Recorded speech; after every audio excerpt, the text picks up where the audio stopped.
All right, this is what would be considered the east side entry of the building. And of course, you can see there's a little bit more space here. And we're going to flow over this way and go take a look at this next level. By the way, do you have mobile units set up also for concessions? Do you guys put? Yes, we know, do.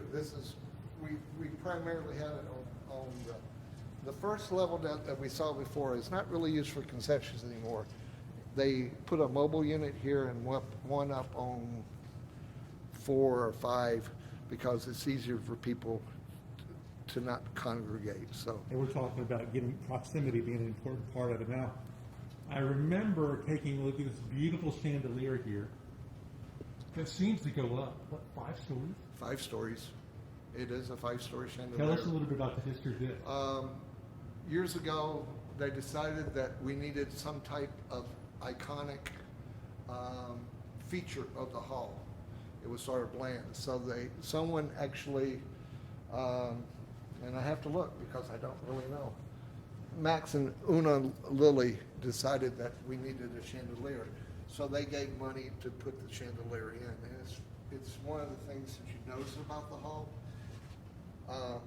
You're looking at artwork. We do have a collection of artwork that has been given to the hall that you will see around the place. Plus, we have 2 other spaces that we have rotating artwork throughout the year.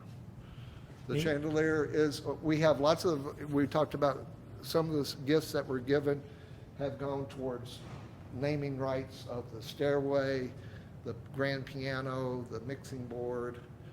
All the stuff in the hall can be used to remember somebody by. And like, I remember the Foldner Lounge, that's a naming rights opportunity as well. Correct. So you guys do naming rights, which basically, is it true that in your situation, it's less of a sponsorship and more of a donation, and you get your name on a plaque? Is Correct. that basically the case in the Performing There's a Arts Center? level that you could get first notice on when events are coming. So there's benefits to it, but mainly it's to get your name associated with the building. Okay, makes sense. Now, I see this unique light that's kind of sitting there by itself. Tell me a little bit about that one bulb on a stand. That is our ghost light. Most theaters have ghost lights.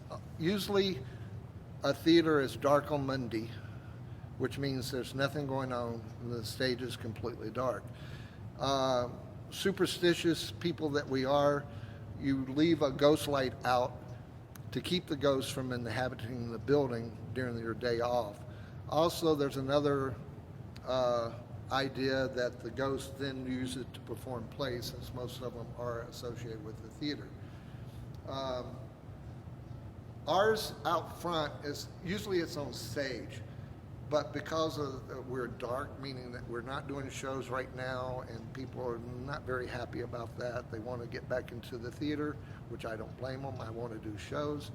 We decided to put our ghost light out in front in the glass to shine a beacon to the community that this is only an intermission. We will be back, and we are thinking about you, and we're sending out love and light to everybody in the community that's suffering through this pandemic.